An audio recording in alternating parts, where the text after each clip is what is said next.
welcome back. If you're here, it's probably because you follow me maybe on Instagram. That's where I post most of my content, and if you're following along with the build, you can find me there. It's at Annie's_VW. Anyways, if you're here, welcome back.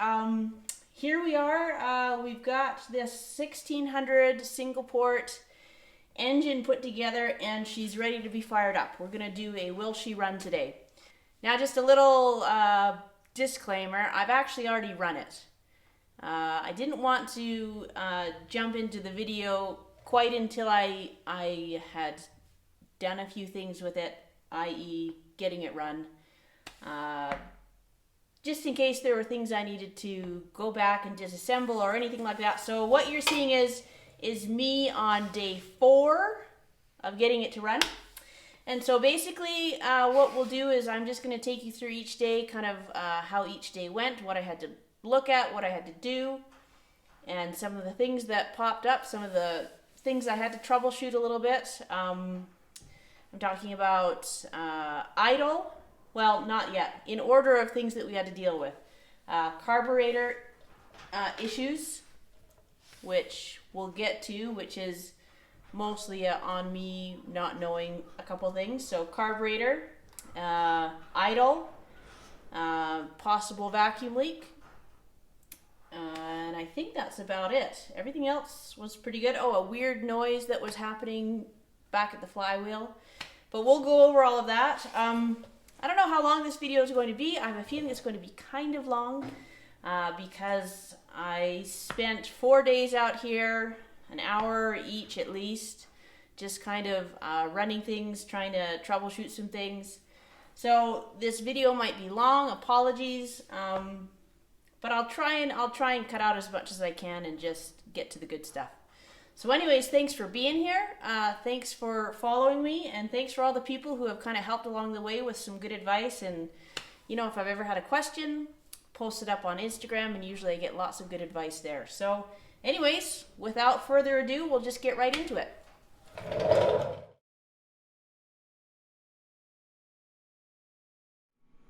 Alright, so here we are. Everything is about put together as much as I can get right now. I still need to put the spark plugs in, but I'm going to do that after I put some oil in it and build up some oil pressure. I just did the static timing. I did it at not top dead center, but at about 7.5 for the 009 distributor. Got some things back here. We got the Zalex starter box and things hooked up. I just need to reconnect the hot and the ground. And yeah, we're about ready to do a will she run. Ready to put oil in now, I think. So this is just some engine breaking oil. It's got some zinc in it.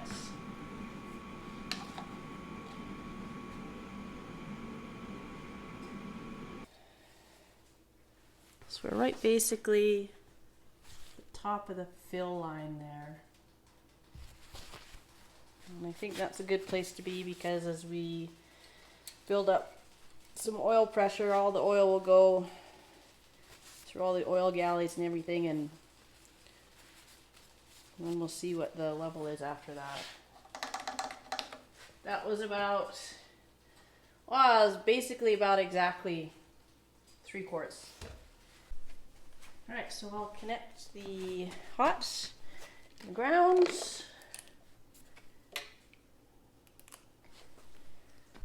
Oil light is on. Ignition. Let's see what we can do.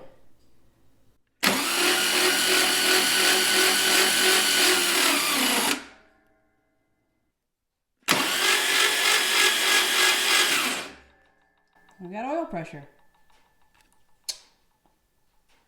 Looking good. Nice.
there's spark there, and it did kind of want to kick over maybe.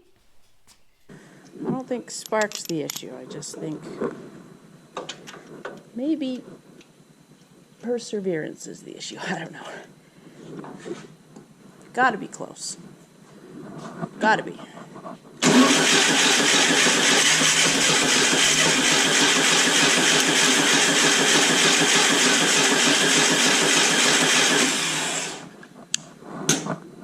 Wants to. Probably what the issue is I just need an extra set of hands here. I don't know if this should be open or closed for the other issue. Just don't know.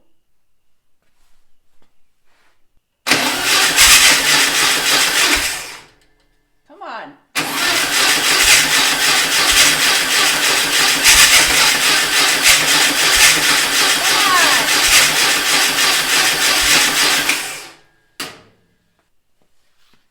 This should be opened or closed.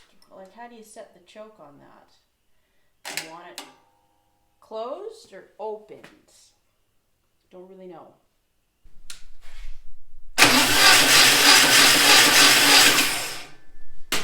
Spark. Good. Okay. Do you want to put those on? No? No? All right, here we go. Go ahead.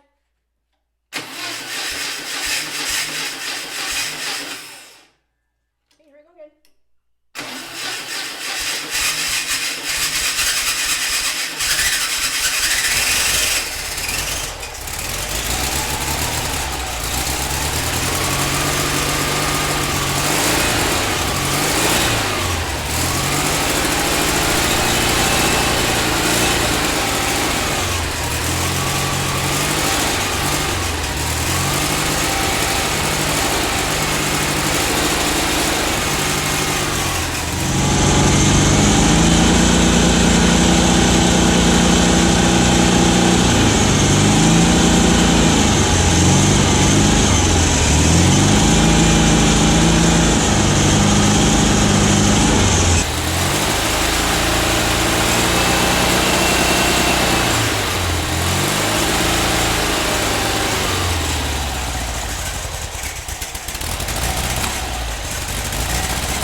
Was at 30 before top dead center. It was running really good.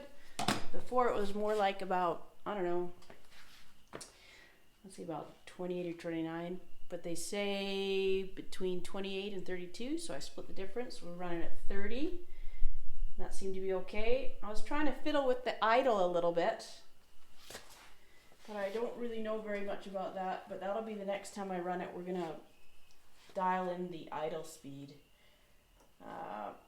I'll have to do a little bit of homework there because I don't exactly know, but for now we're going to leave it.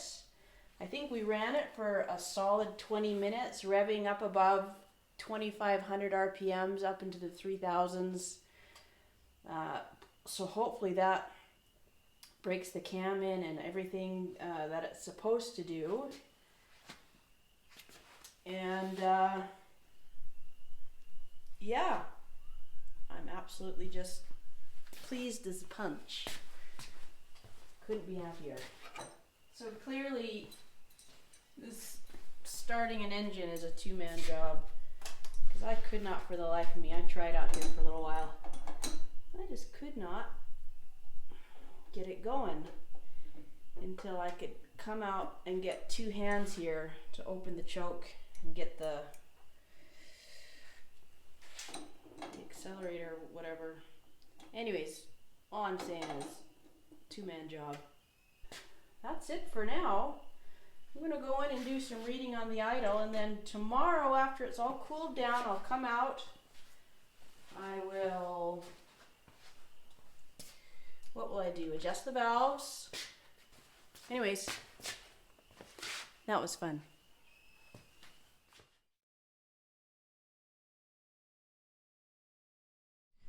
All right, so here we are. It's the next day after that first start.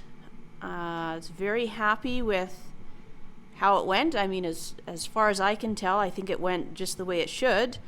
I just want to go over a few things that that maybe would be of interest, just for general interest. So we'll start here with the fuel pump. Fuel pump worked great. I adjusted a little bit as it was going, and then I think where it ended, it won't show it now, but where it ended was at about 2.5 psi. I may fiddle with that a little bit as we go. As I can get it idling, I might fiddle with that and see if it makes any kind of discernible difference. Might bump it up. I mean, I think 2.5 is probably the lowest that I'd probably run it at, just based on what I've read.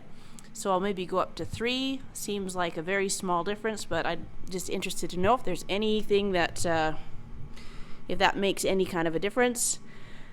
On the initial startup, there was a squeaking noise coming from the flywheel area, and I don't know what that could be. I don't know if that's normal. Like, my first thought was, oh, squeaky, like, is that the main seal at the back there that's just squeaking, being broken in, even though I oiled it, and I think a little bit of grease back there too. It should have been slick enough. But after a few minutes of running, the noise went away, so it seemed to smooth out. So I'm not sure if that's a concern or not yet, I guess. As far as I can tell, there were no oil leaks, so that's great. No oil leaks yet, I should say. I pulled out, so I did some static timing before I ran this, and I set the static timing. That's a 009 distributor, so I did the static timing at about 7.5 before top dead center. And then I got the timing gun out, and having it timed like that, it was running at about, I would say, like 28.5, 29 before top dead center. And so from all my reading, it was, that setting should be between 28 and 32. I know it's different for each vehicle. I don't really know how, if tuning that in is a thing, but I just set it at 30. I split the difference. I set it at 30, and I rotated this until I got it at 30, and it was showing up at top dead center. And so that's what that's at right now. If there's any kind of advantage to changing that, all I know is that if it's right in there, I'm told that that's the good spot to be. Other than that, I think things went well. I ran it for about 17 minutes, revving up above 2,500, about 3,000 RPMs. It's the next day. It's had a whole day to cool. I'll adjust the valves, and I'll see if I can get it running again so that I can adjust the idle. I think I'm pleased with how things are going so far. So we're just going to keep on going, and I'm going to see what I can do this next time around. Now, I'm not going to change the oil because I've read different schools of thought on this, and so I think it's the Tom Wilson? Anyways, that red book, for their run-in, for their initial break-in, they don't change the oil until you do kind of two runs for about 20 minutes, and then other people will do their first run and then they'll change it, and then their second, and then they'll change it. But I'm just going to leave it in there. I think that's an okay thing to do. Seems to me that that's just a matter of preference. So after I do a second sort of run, then I'll change the oil, and then after that I'll change it. Here's the tricky thing. This isn't going to be in my car until I get, you know, I've got a long ways to go. So that's the tricky thing, is I'll change the oil, and I think when I get it running in the car, then I'll change it after 300 miles. But depending on how long it sits, I'll come out and run it and just make sure that, I don't know, that just seems like the good thing to do. If it sits for a long time, come out and run it for a little bit. But once it's in the car, we'll drive it, break it in a little bit more, change the oil then. That's the plan anyways. If you have any comments on that or any other advice, I'm always happy and receptive to any of that. So anyways, yeah, we're going to adjust the valves and see if we can start her up again.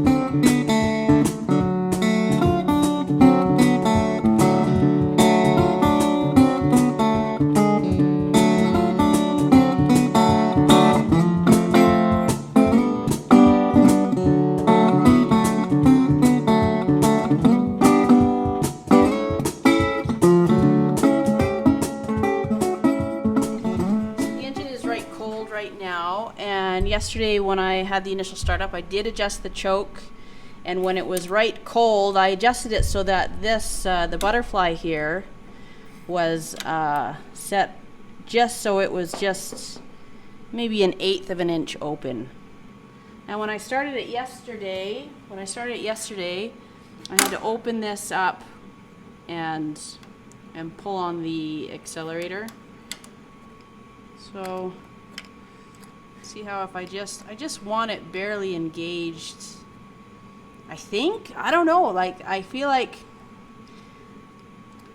just so it's just to the point where it's closing. Is that right? If so, that's where it should be. It was way over here before, which really is snappy right here. So maybe I wanted a little bit more snappy. So maybe split the difference. I don't know, I guess I'm just gonna leave it about where it was. See what happens. I don't know. I don't even really know what this does. I know there's a little heating element that hooks onto this. I think this must have to do with whether or not the ignition is on, and as it warms up over time. Am I right there? I don't know. That's quite snappy now.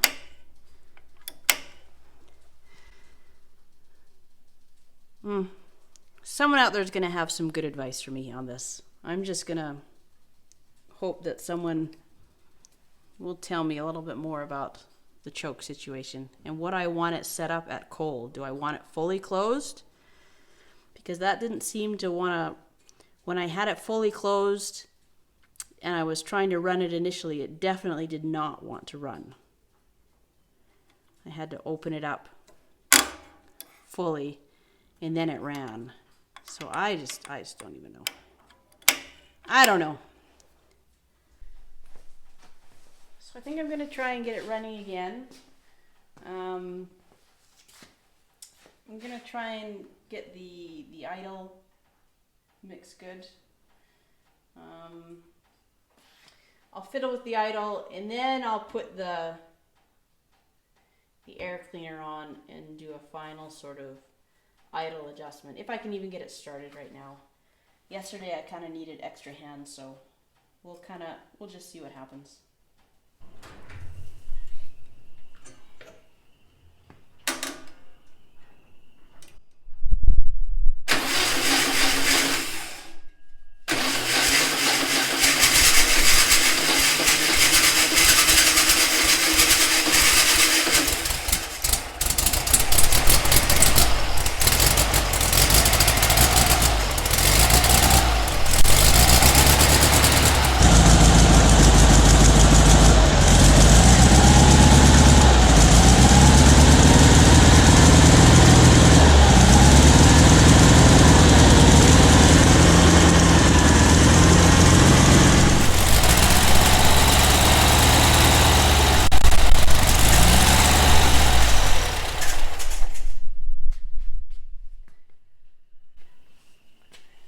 There's something squeaking or something. I can't quite figure out what that is.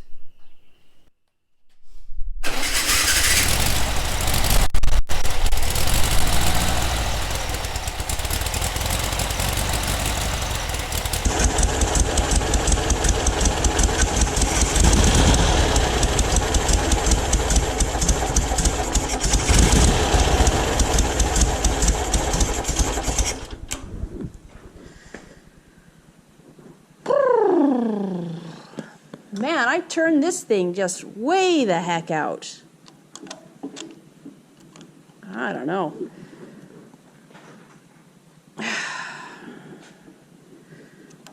Turn this thing out.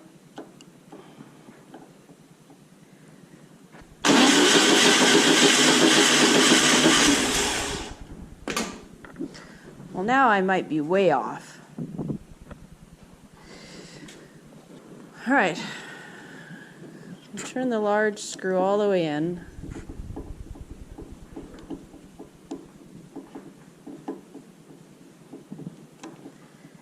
Okay, now I'm going to do 3.5 turns out.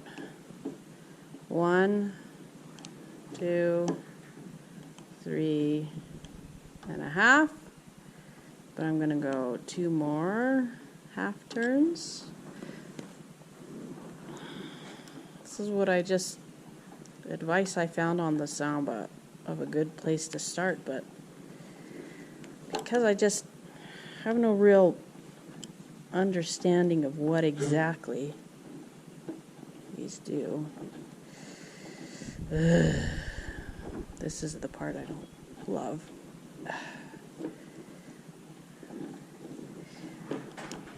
Okay, turn that all the way in.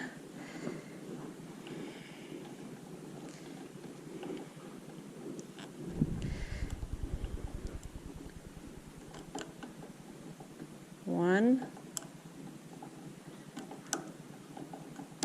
2,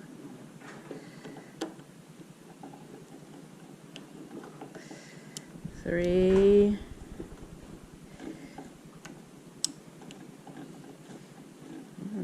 4 turns. Beats me.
Seems to be no matter what I change these two little, the idle screw and I think the volume screw, I think the big screw or the little screw, seems to be that no matter what I change them at, it always is idling, excuse me, it's just always idling just above 1,000.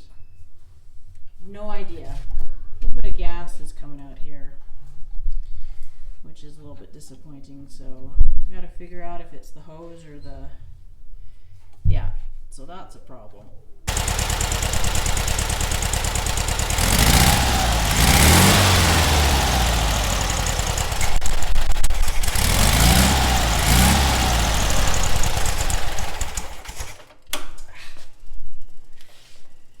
All right. I think that's all for now.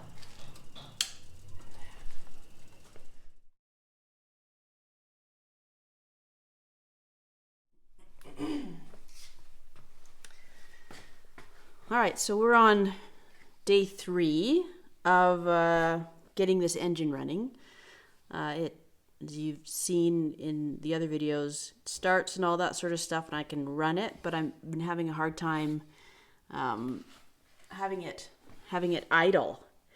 Now, maybe some of you smart people out there have already figured this out, but it took me 2 days to figure out, and some reading and a little bit of help, some folks over on Instagram who kind of pointed me in the right direction. But maybe some of you already have seen what's wrong, and I'm just going to point it out and just reiterate for anyone who is wondering, I'm new at this. I only know what I know. And so until I know everything, I'm going to forget things and make mistakes. But for any of you who have already figured out what my problem is with not being able to get it to idle is this. And now it's so obvious now that I know. It's like I mean, how could I have not known? That's how silly I feel. So, the automatic choke, electric choke. Yeah, obviously if you don't have it hooked up, it's not going to do its job, right? And then over on this side, you can't see it, but this little idle cutoff solenoid. If you don't have it hooked up, it's not going to do its job. So obviously, when I try to get to the idle speed, the solenoid is just cutting it off and everything. So I'm really glad I figured it out, but I'm also a little bit embarrassed that it took me as long as it did to really kind of figure that out. So here's the solution. I made these little leads that are going to go, one's going to go from the automatic choke to the solenoid, and then from the solenoid I've got one of these, that'll be on the solenoid, and then this will piggyback over to the positive side of the coil. So a little slow on the uptake, but I think we've basically got that figured out, and I think that now that I'm gonna have this hooked up the way it's supposed to, that everything's gonna go just perfectly, right? Oh, it looks like I need to open that up a little bit. Anyways, I'm gonna hook these up. I've already done my little choke adjustment, cold motor. We'll warm it up, do some things, and we're gonna get this thing idling today. Day 3, it's gonna happen today. A couple other just housekeeping type things. This connection right here going up into the fuel pressure regulator wasn't leaking really bad, but it was wet there. So I took this out and I retaped it with some Teflon tape and put it back in and just snugged it up a little bit more. So we're gonna watch that and make sure that's okay. Other than that, I feel like we're ready to really get going here.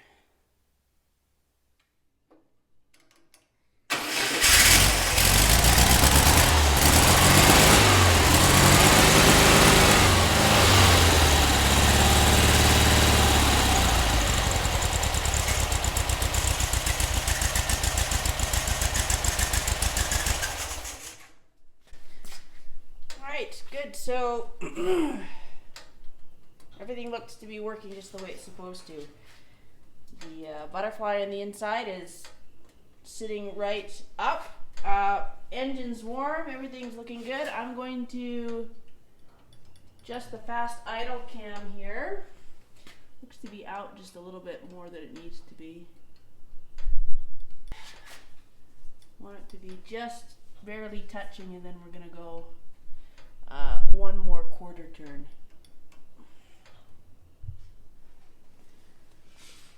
Right, so now as per the plan, we're going to adjust our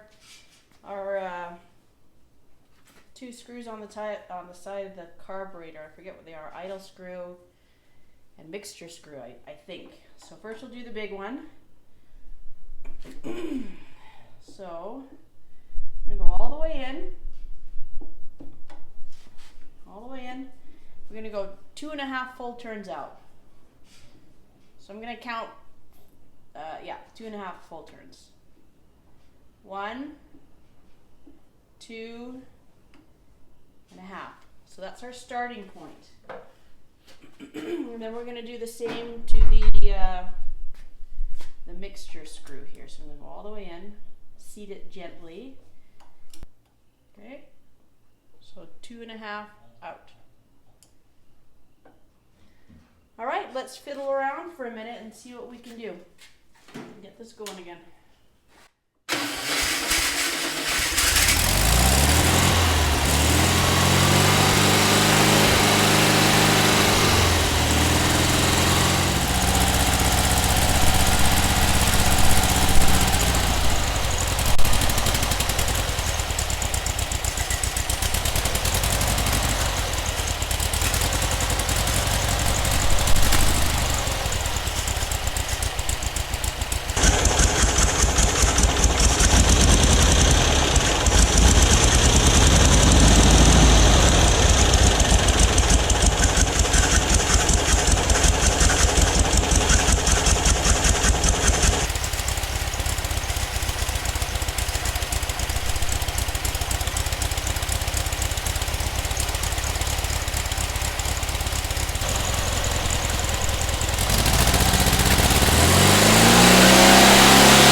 All right, guys, we're on about day 4 now of this getting this engine to run and idle.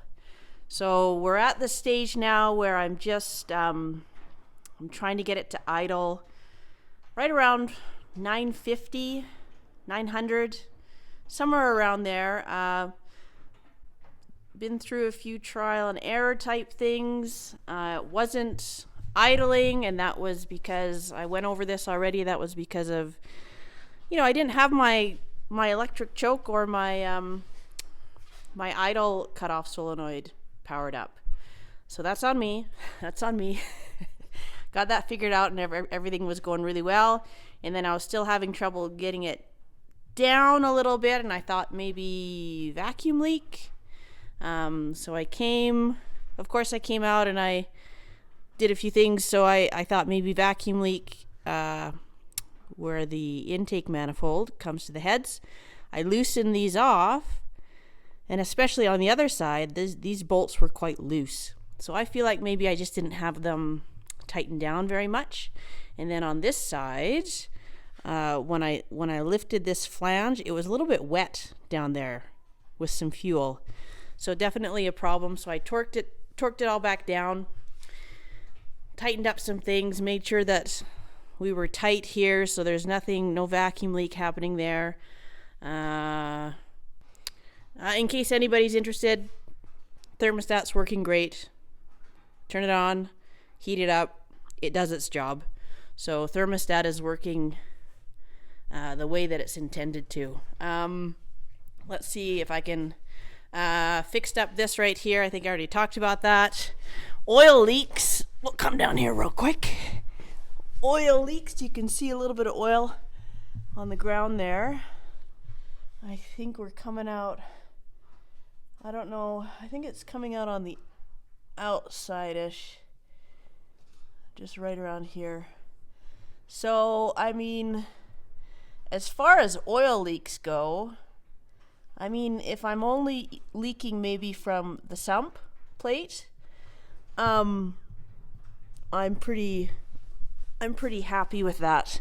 I'm not too concerned, and you can see it's not like a ton, but I will be able to go and when I change the oil next, just have a look at things down there and make sure, everything is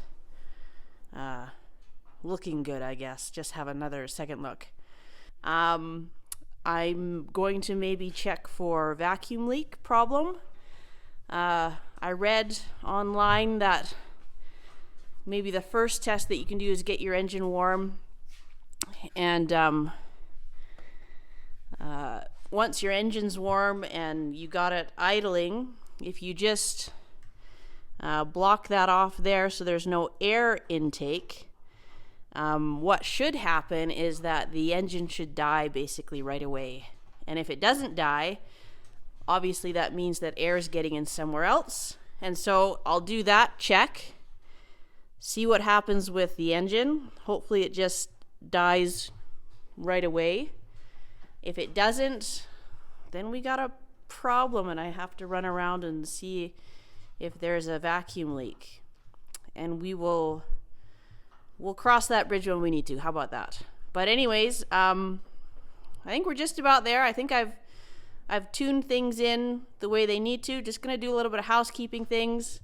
Other things I'm going to do, I don't like that this fuel line is coming over top of this. I'm going to tuck it under here, so I'm going to fix that.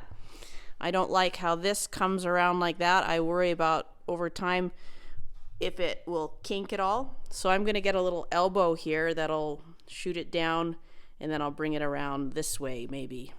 And I think that'll just have a cleaner look. Won't have to worry about all this extra sort of stuff here. But yeah, other than that, we are just about ready to put this part of the project to bed here. Very exciting, very pleased, and thanks for watching. If anybody has stuck around in the video this long, I appreciate it. I appreciate the help that I've received from questions that I've posted on Instagram. So yeah, I'll just do a few things, and then I'll bring you back when I get ready to start it and warm it up again. And I'm going to do one more little idle adjustment go through, and then we'll be where we are. All right.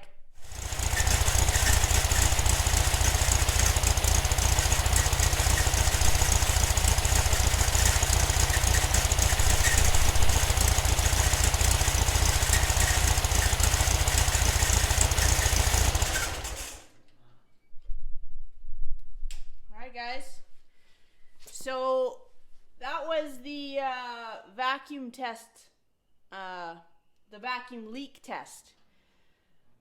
So that's great. I'm not going to do anything else. I'm not going to go and search around for any vacuum leaks because on I think it's vwresource.com. I had looked on there before at some things, but I recently went back and I read a whole bunch of stuff. I feel loads smarter now. But anyways, they said for vacuum leaks, number one, you should try this. And so they said you just choke it completely out with your hand. And the idea is that if there's a vacuum leak, your engine would maybe continue to sputter and run a little bit because it's going to be getting air from your vacuum leak. But if you cover it up and it just cuts out, no vacuum leak. So that's great. So that's really good. So what we're going to do now is, I hope you could see that right there. It was idling right around, started about 900,000 between there, and then it dipped down a little bit, I think. So that's good. What I'm going to do now is I'll throw the air cleaner on and warm it back up again. It's already warm. It doesn't take long. And then we're going to do our final sort of idle tune. And then we're going to say we're good. I'll let it cool. We'll do our oil change. We'll check the oil, make sure there's nothing alarming in there, and then I think we can call it good. I don't know how long it'll sit for before we get it in the car, but this is a huge step that's done, and it's very exciting. So anyways, so full steam ahead.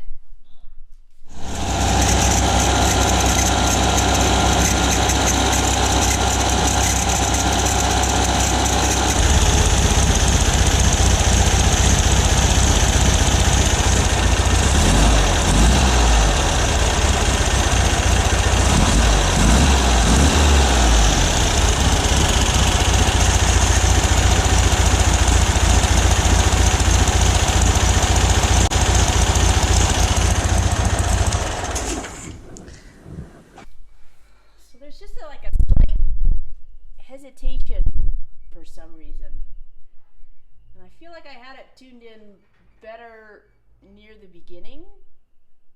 So I don't think it hurts any. I'll check my timing, but I don't think it hurts any to just go back to my initial settings and then retune it, but just maybe not. I don't know what I'm saying, but I'm gonna go back and see if I can get it running a little bit smoother, because there's a slight hesitation now, and it backfired a couple times. Not good.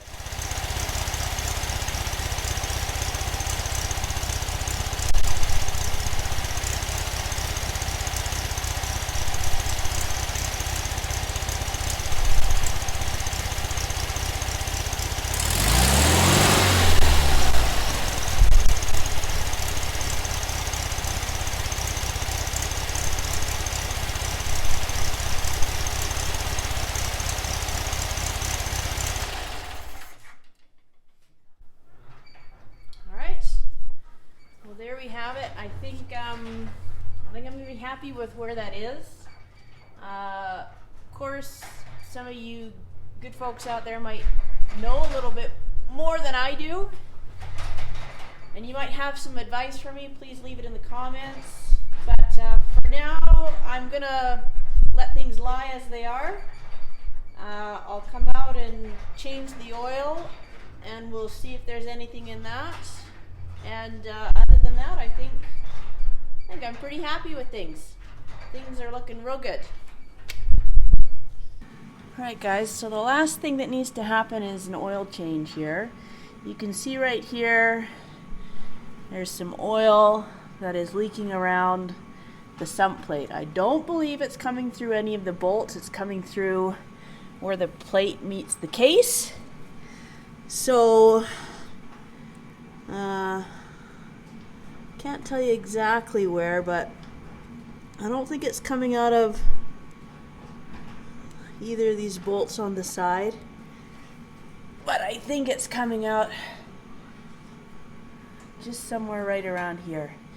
And it's not leaking terribly or anything, so I'm not going to be overly concerned about it. Hopefully the problem will resolve itself when we put a new gasket on there and all that sort of stuff. So we'll empty here. What we'll look for is any kind of debris that maybe shouldn't be in there.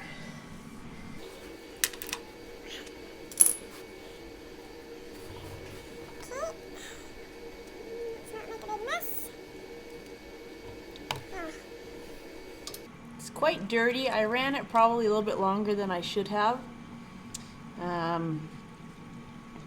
I ran it for the first run in about 20 minutes, and then I ran it again after I was trying to get it to idle. So maybe could have used a change in there, but I don't think it's going to hurt anything. Especially it just feels like smooth oil.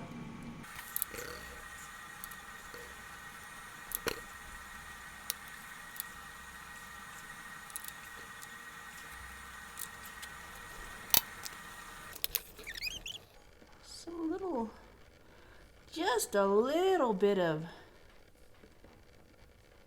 grit on there. Nothing very big or alarming. But a little gritty.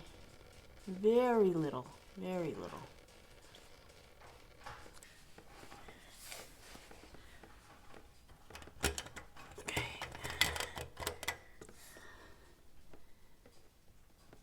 Okay.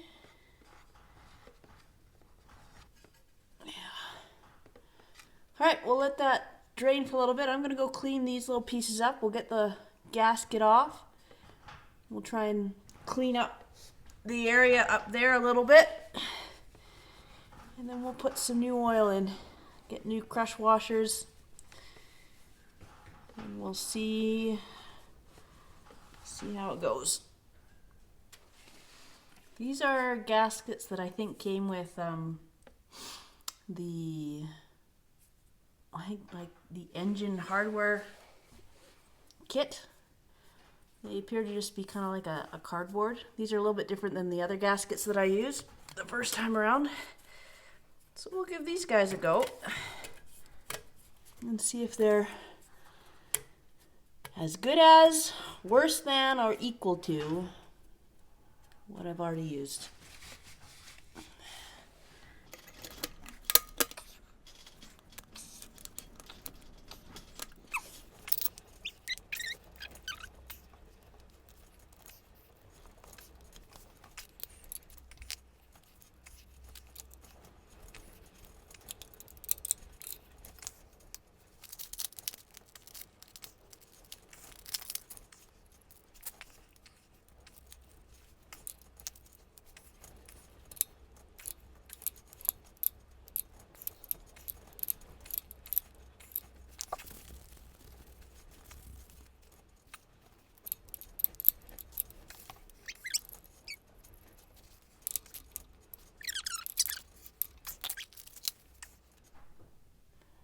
We'll just watch that side or see if we get another leak when we are able to run it again. So here's the bottom of the oil pan. You can see all these little flecks. I believe that is just a little bit of debris. If I run my magnet in it, though, it's not really picking them up, so it's not, I'm not sure exactly what kind of debris that is, but nothing that is alarming me at all. So just thought you'd like to see, though, there is just a little bit, just a few little flecks of a little bit of debris. That's probably just from the break-in. I don't know if you can see that very well. That's probably the biggest one right there. But it's not sharp at all. So, yeah. Not overly concerned. Not overly concerned. Anyways. Alright, well that was it. That was it. That was a ton of fun. These 4 days of trying to get this engine to run have been great fun. I mean, I don't mind having to follow a thread with some troubleshooting and things like that. I really like the problem-solving aspect of trying to figure things out. So this was a ton of fun. I'm totally pleased with how things are going. Everything, you know, is just working out. I know that doesn't always happen, but I should say too that not everything has been totally smooth sailing in terms of the engine build. I mean, I've come across, you know, some disappointing things where I have to replace things that I didn't want to replace, or, you know, moving forwards and then you got to move backwards and then starting over again. So I wouldn't say it's all been just completely smooth sailing, but for the most part it's been a very enjoyable experience and I've really loved it. Kind of sad that this part's done, but I'm also ready to move on to something else. So if you want to keep following along, head on over to my Instagram. That's at Annie's_VW. And I've got a ton of stuff over there. Next on the list is we're jumping into bodywork, I think. Heater channels, rust repair, bodywork, paints, that sort of stuff. Very exciting, something new. And yeah, thanks for watching. I really appreciate it.